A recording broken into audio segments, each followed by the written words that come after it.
If cos alpha plus cos beta plus cos gamma is equal to sine alpha plus sine beta plus sine gamma is equal to 0। सिर्फ ये दो information दे रखी है, summation of sine of 3 angles and cos of 3 angles is equal to 0। बात समझ में आ रही है? ठीक है, ये तीनों एंगल जो दिए जाते हैं वो आमतौर से ये बेसिकली एक ही ट्राइंगल के होंगे ज़्यादातर केसेस में, हालांकि हमें ये कंडीशन यहाँ लगानी नहीं है।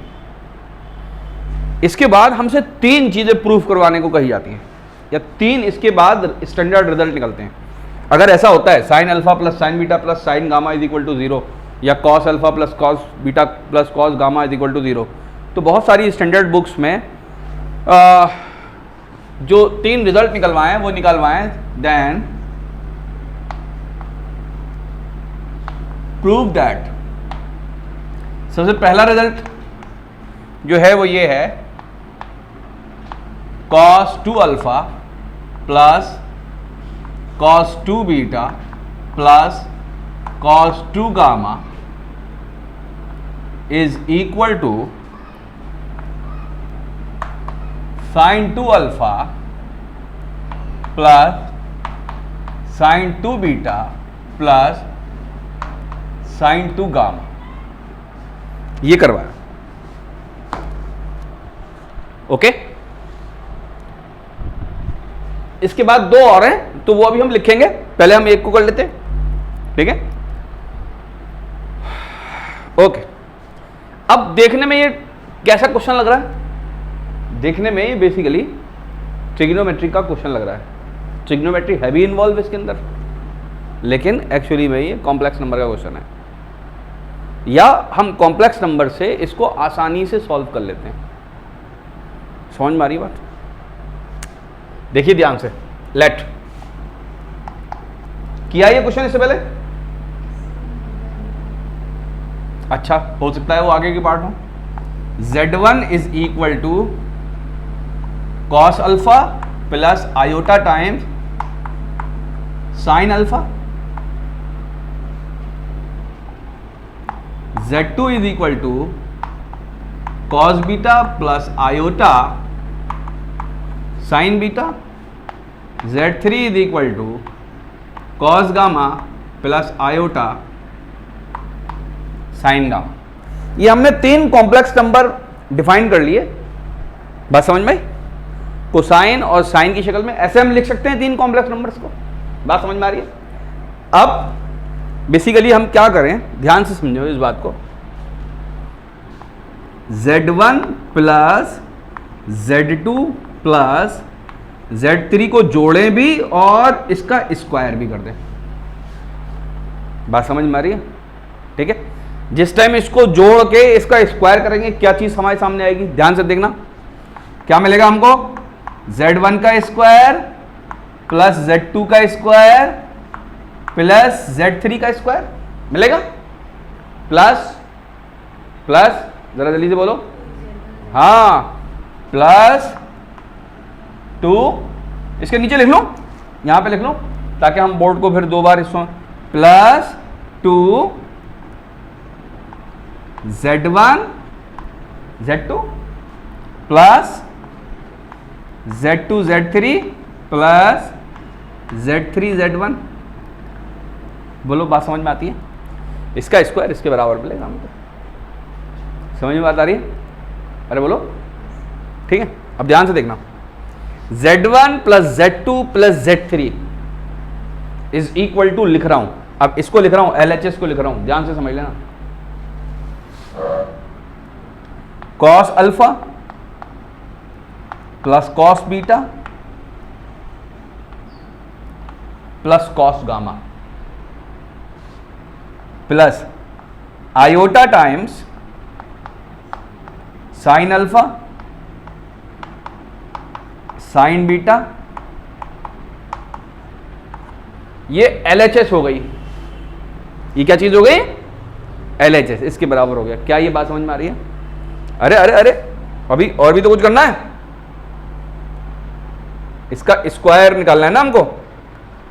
तो यहां पर स्क्वायर लगाऊं मैं या नहीं? बोलो, स्क्वायर लगाएंगे ना, है ना? अब ध्यान से देखो, या हम इनको एक साथ मिला के लिख लेते तो ज्यादा आसानी देती। हम इनको एक साथ मिला के लिखते तो ज्यादा, बस अभी हम ऐसे लिख सकते हैं, ध्यान से सुनो।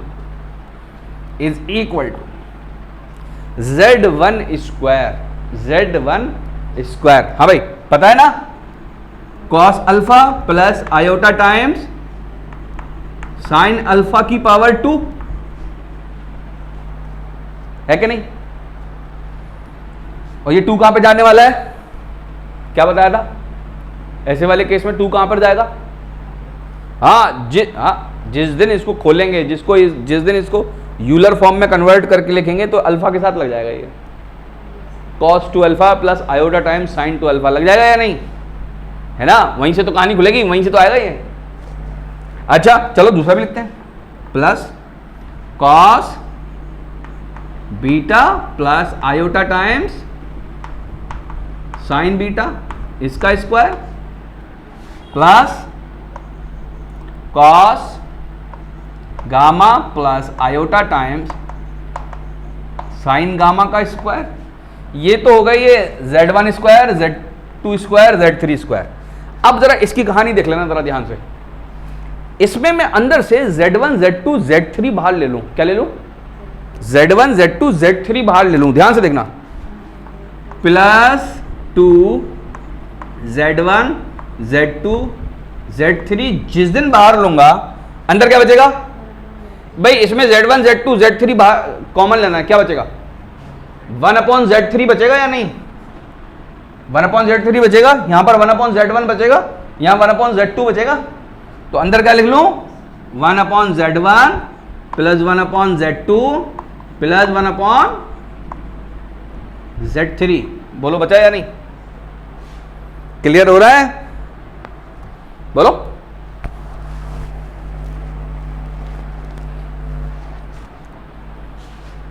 अरे बस, अच्छा अच्छा अच्छा, ये बताओ ये क्या दे रखा है? Cos alpha plus cos beta plus cos gamma, किसके बराबर दे रखा है?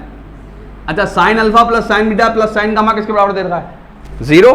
तो ये क्या है? लेफ्ट हैंड साइड में क्या बैठा हुआ है? 0 प्लस I0 बैठा हुआ है या नहीं? 0 प्लस, अच्छा इसका स्क्वायर से कोई फर्क पड़ेगा? है, ये तो नल वेक्टर की तरह काम कर रहा है। अच्छा, लेफ्ट हैंड साइड में इसको यूलर फॉर्म में कन्वर्ट कर लेते हैं हम। इसको किस में कन्वर्ट कर लेते हैं? यूलर फॉर्म में। ध्यान से देखना, ध्यान से, बहुत ध्यान से। क्या हो जाएगा? e की पावर I अल्फा की पावर 2 प्लस e की पावर I बीटा की पावर 2 प्लस e की पावर I गामा की पावर 2। ये हो रहा है या नहीं? अच्छा, इसको छेड़ना नहीं है, इसको छेड़ना नहीं, इसको ऐसे ही रहने दो। Plus 2 times Z1 Z2 Z3। जरा बहुत ध्यान से देख के बताना, यहां पर ये 1/Z1 किसके बराबर है? देखो ध्यान से, बहुत ध्यान से देखो। Z1 किसके बराबर है? Cos alpha plus iota times sine alpha, है ना? बहुत ध्यान से देखना।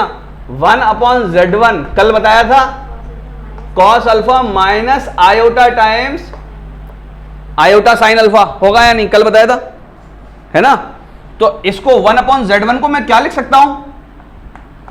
e raise to the power iota minus alpha लिख सकता हूं, है ना? भाई इसको समझने की जरूरत नहीं है ना? कल के जो क्वेश्चंस हैं वो देख लेना, शायद कल के अभी तक अपलोड नहीं किया मैंने, है ना? एक कहीं उसको देख लिया करो एक बार रिपीट करके, अगर पक्का ना हुआ करे ना, कुछ पॉइंट ऐसे हैं जो क्लियर हो जाएंगे। तो इसको मैं क्या लिखूं?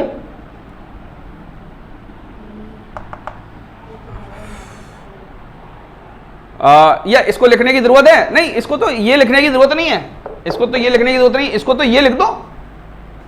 नहीं आई बात समझ में? इसको तो ये लिख देते हैं, cos alpha plus cos beta plus cos gamma minus iota sine alpha sign beta sine gamma, है ना। यहां पर ब्रैकेट में ऐसा वाला लगा देता हूं। हाँ भाई, ये तो 0 + 0 आई है, ये क्या चीज है? 0 + 0 आई है ना, जगह बची कम, इसको मिटा दो। 0 + 0 आई, 0 + 0 आयोटा, इसका स्क्वायर था। ये क्या चीज है? e⁻⁴ i × 2α और प्लस लगा हुआ है e⁻⁴ i 2 beta plus e⁻⁴ i 2 gamma plus 2 z1 z2 z3। अंदर क्या है? ये अंदर क्या है? Cos alpha cos beta cos gamma, 0 minus i0, है ना। समझ में आ रहा है ना क्या चीज है ये? 0 माइनस आयोटा 0। ये तो पूरा 0 हो गया, ये पूरा 0 हो गया या नहीं? क्या बचा क्या हमारे पास? ध्यान से देखिए, 0 plus iota times 0 is equal to, इसको क्या लिख दूं बेटा? cos 2α plus i sin 2α। i वाले एक तरफ लिख लेंगे, यहां से इसका बोलो cos 2 बीटा, इसका बोलो cos 2 गामा, i लगा देंगे, प्लस का i लगाएंगे ना, ये तो हो गया आपका रियल पार्ट। i लगा देंगे, इसमें से क्या आया? Sine 2α plus sine 2 beta plus sine 2 gamma. क्या बात समझ में आ रही है? अब ध्यान से देखना, बहुत दो कॉम्प्लेक्स नंबर बराबर हैं तो इंडिविजुअली रियल पार्ट बराबर होंगे और इमेजिनरी पार्ट बराबर होंगे। इसका मतलब cos 2α plus cos 2 beta plus cos 2 gamma is equal to 0। 0 थोड़ी प्रूफ करना है हमें, तो ये दोनों बराबर प्रूफ करने हैं। तो ये भी तो 0 है, ये भी 0 है। Sine 2α plus sine 2 beta plus sine 2 gamma, तो ये दोनों 0 भी हुए और प्रूफ भी हुए और बराबर भी हुए। चलो नोट करो,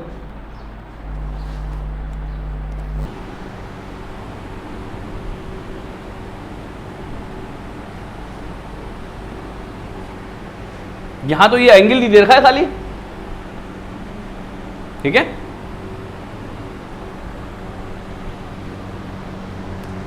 बेटा वो बंद करो, कूलर बंद करो।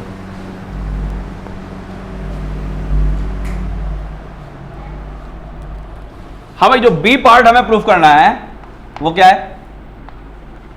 Sign 3α plus sine 3 beta plus sine 3 gamma is equal to 3 times of sine alpha plus beta plus gamma. देखो इसको बहुत समझ के चलो आराम से, कोई बहुत मुश्किल थोड़ी है ये कोई बहुत मुश्किल थोड़ी है। Z1 हमने यही मान लिया, Z2 ये मान लिया, Z3 मान लिया। क्या करें यहां पर हम? a³ plus b³ plus c³। कितने फार्मूले होते हैं इसके? 2। ध्यान से देखना, क्या करूं? Z1³ plus Z2³ plus Z3³ a³ plus b³ plus c³। क्या फॉर्मूला होता है? 3abc plus a plus B plus C under the bracket a square plus B square plus C square minus A B minus B C minus C, यही होता है। ये याद रखने पड़ेंगे हमेशा। चलो मैं एक बार यहां फार्मूला लिख देता हूं, किसके बराबर होगा? 3 टाइम्स z1 z2 z3, ठीक है, plus z1 plus z2 plus z3 मल्टीप्लाइडेड by, इससे मल्टीप्लाई हो रहा है जो नीचे यहां पे लिख रहा हूं, z1 square plus z2 square plus z3 square minus z1 z2 minus z2 z3 minus z3 z1, ठीक है। बात समझ में आ रही है? क्लियर है? अच्छा भैया अब ये बताओ, दोबारा करने की जरूरत तो नहीं है? ये जीरो नजर आ रहा है तुम्हें या नहीं? z1 plus z2 plus z3 zero नजर आ रहा है या नहीं?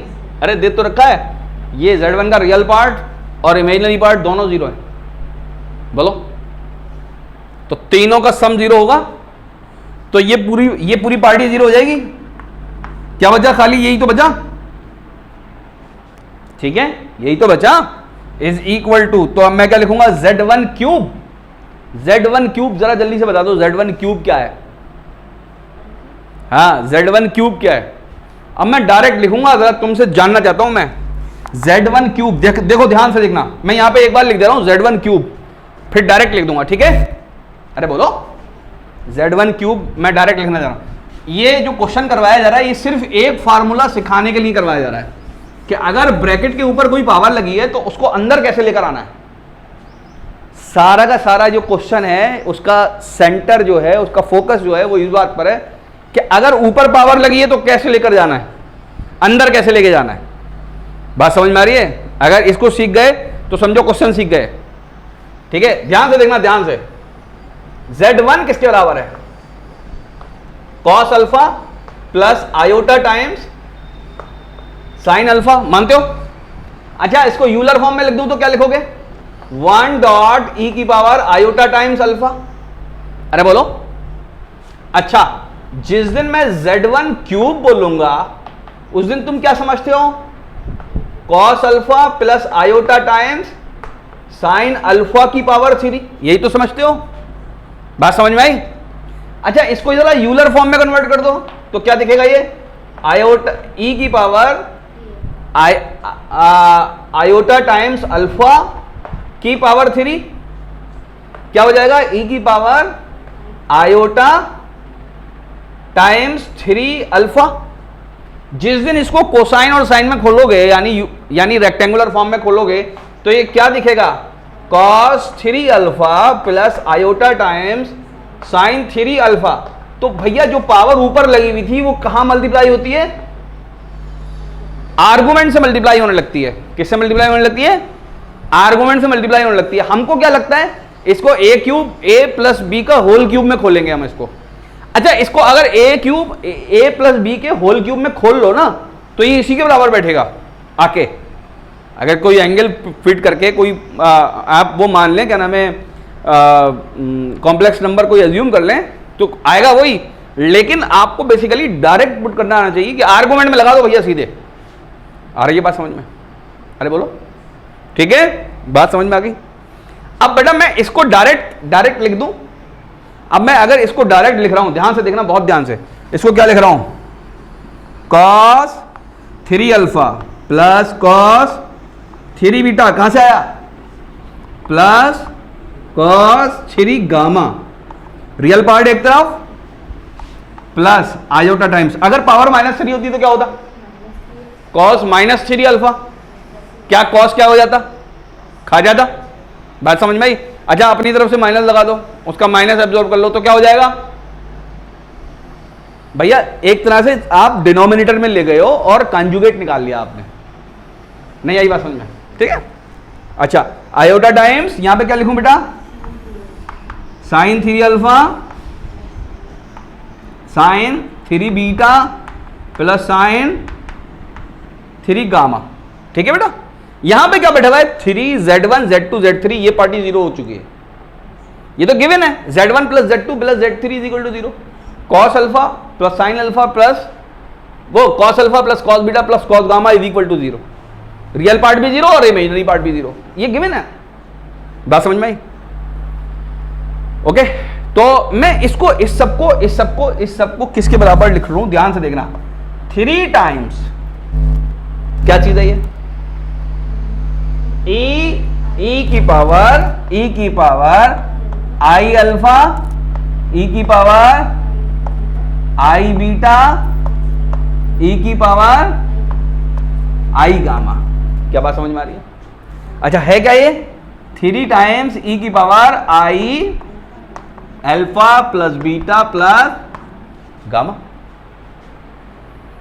बोलो बात समझ में आ रही है कि नहीं आ रही? अच्छा इसको साइन कॉस में खोल लें, क्या बनेगा 3 cos alpha plus beta plus gamma plus 3 आई पहले लगा लो, आई 3 sign alpha plus beta plus gamma. अच्छा भैया दो कॉम्प्लेक्स नंबर हैं, ये और ये दोनों बराबर हैं, तो रियल पार्ट अलग बराबर, इमेजिनरी पार्ट अलग बराबर, तो मैं क्या लिखूंगा cos 3 अल्फा, यहां पर लिख रहा हूं ध्यान से देखना, cos 3 alpha plus cos 3 beta plus cos 3 gamma किसके बराबर होगा, इसका रियल पार्ट इसके रियल पार्ट के बराबर होगा, 3 cos alpha plus beta plus gamma, prove हो गया? अरे बोलो। अच्छा सी पार्ट और भी है, सी पार्ट क्या है, सी पार्ट यही है दूसरा वाला पार्ट, क्या cos 3 alpha plus cos 3 beta plus cos 3 gamma is equal to 3 cos alpha plus beta plus gamma. हाँ ये तो तीसरा तो मैंने लिख ही दिया, ये तो लिखना बाकी रह गया, साइन, साइन कहाँ है, ये रहा, साइन और साइन बराबर, sine 3 alpha plus sine 3 beta plus sine 3 gamma is equal to 3 times sine alpha plus beta plus gamma. ठीक है, रियल पार्ट और इमेजिनरी पार्ट को हमने इक्वेट कर दिया और ये तीनों के तीनों प्रूव हो गए। इसमें क्या समझाया है आपको, इसमें बेसिकली लब्बे लुबाब क्या है इसका, ये फार्मूला समझना इसका लब्बे लुबाब है कि अगर ऊपर पावर 3 लगी हुई है, अगर इसके ऊपर पावर 3, इसके ऊपर कोई पावर लगाऊं तो वो अल्फा से मल्टीप्लाई हो जाएगी, अगर पावर n लगाई तो किससे मल्टीप्लाई हो जाएगी, अल्फा से। तुम लोग खट से लिख लोगे अब इसको कहीं पे भी, अगर ब्रैकेट के ऊपर पावर लगी हुई है किसी कॉम्प्लेक्स नंबर पे रेक्टेंगुलर फॉर्म में, तो यूलर फॉर्म में कहां फिट करोगे उसको, आयोटा के पास आर्गुमेंट में, और रेक्टेंगुलर फॉर्म में कहां फिट करोगे, कोसाइन का जो एंगल होगा और साइन का जो एंगल होगा, कॉस और साइन का जो एंगल होगा उसको क्या करोगे, उसको उस पावर से मल्टीप्लाई कर दोगे। क्या क्लियर बात? ठीक है, ये याद रखनी है, इसका सारा जो सारांश है क्वेश्चन का वो यही है, नोट करो।